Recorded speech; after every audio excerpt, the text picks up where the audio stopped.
Dewan Keamanan PBB mengesahkan rancangan resolusi Amerika Serikat mengenai masa depan Gaza dengan dukungan 13 negara. Sementara Rusia dan Tiongkok memilih abstain karena menilai isi dokumen tidak jelas dan kurang melibatkan Palestina dalam penyusunannya. Resolusi tersebut memuat rencana gencatan senjata serta pembentukan International Stabilization Force atau ISF. Pasukan ini akan bekerja dengan Israel, Mesir, dan polisi Palestina yang baru dilatih untuk mengamankan perbatasan serta mendukung proses demilitarisasi di Gaza. Dalam dokumen yang sama, Dewan Keamanan PBB juga menyetujui pembentukan Dewan Pemerintahan Transisi atau Dewan Perdamaian yang secara teoristis akan dipimpin oleh Presiden Amerika Donald Trump hingga 2027.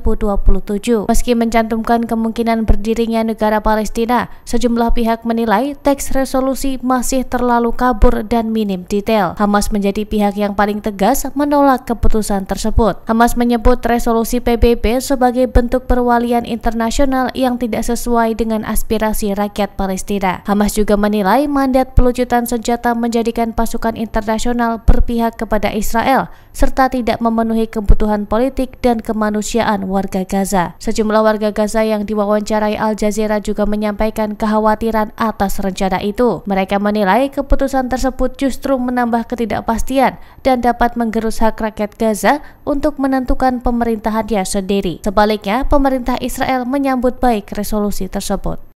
Serangan udara terbaru Israel di Gaza dan Khan Yunis menewaskan sedikitnya 28 warga Palestina, termasuk perempuan dan anak-anak, serta melukai 77 orang lainnya. PBB juga menyoroti kondisi warga di Gaza yang dinilai semakin buruk, meskipun dalam situasi gencatan dan pembahasan resolusi Gaza masih berlangsung. UNICEF menyampaikan bahwa anak-anak dan keluarga di wilayah Gaza menghadapi situasi katastrofik akibat banjir dan hujan lebat. Sementara banyak warga bersiap menghadapi musim dingin tanpa tempat tinggal yang layak. Sementara di Lebanon, jet tempur Israel melancarkan serangan ke beberapa kota di selatan, menewaskan sedikitnya 14 orang. Netanyahu sendiri juga melakukan kunjungan ke sebuah pos militer Israel di dalam wilayah Suriah. Hal ini mendapatkan kecaman dari PBB. Israel mempertahankan konflik di setiap perbatasan, berpotensi memperburuk situasi keamanan regional. Serangan Israel kembali meningkatkan ketegangan di Lebanon Selatan. Sebuah mobil arteri menjadi sasaran 2 rudal yang ditembakkan dari drone pada Rabu 19 November. Menewaskan 1 orang dan melukai 11 lainnya. Sebuah laporan menyebut sejumlah pelajar turut menjadi korban karena bus sekolah yang mereka tumpangi melintas tepat di belakang kendaraan yang menjadi target. Para korban kemudian dilarikan ke rumah sakit. Serangan itu terjadi beberapa jam setelah serangan udara Israel sebelumnya menewaskan sedikitnya 14 orang di kamp pengungsi Palestina El Hilweh Sidon. Militer Israel mengklaim serangan itu menargetkan anggota Hamas yang dituduh merencanakan operasi. Pada hari yang sama, 2 serangan drone lain menghantam kendaraan di Blin Beil dan Blida, menewaskan 2 orang. Israel menyatakan 2 korban merupakan anggota Hizbullah yang juga melakukan operasi.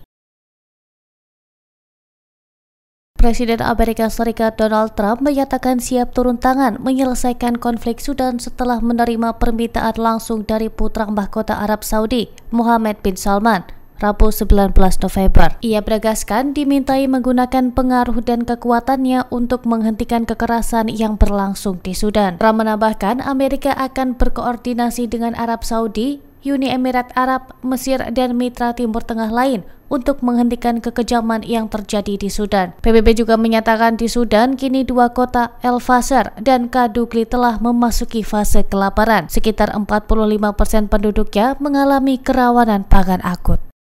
Foto-foto sisa amunisi yang ditemukan di Lebanon Selatan menunjukkan indikasi kuat penggunaan bom klaster oleh Israel dalam perang 13 bulan terakhir. 6 pakar persenjataan menilai benda-benda yang ditemukan di 3 lokasi berbeda merupakan sisa 2 jenis bom klaster. Jika terkonfirmasi, ini menjadi pertama kalinya Israel menggunakan bom klaster sejak perang 2006. Senjata itu dibatasi penggunaannya secara internasional karena menyebarkan banyak bom kecil di area luas dengan tingkat gagal ledak yang tinggi dan mengancam warga sipil hingga puluhan tahun. Koalisi bom klaster menilai penggunaan senjata ini bertentangan dengan hukum humaniter karena sifatnya yang tidak pandang bulu baik saat pertempuran maupun setelahnya. Lebanon memiliki pengalaman pahit dengan bom klaster. Pada 2006 lalu, Israel menjatuhkan sekitar 4 juta bom klaster dengan 1 juta diantaranya tidak meledak, sehingga lebih dari 400 warga Lebanon tewas akibat bom yang tersisa sejak itu.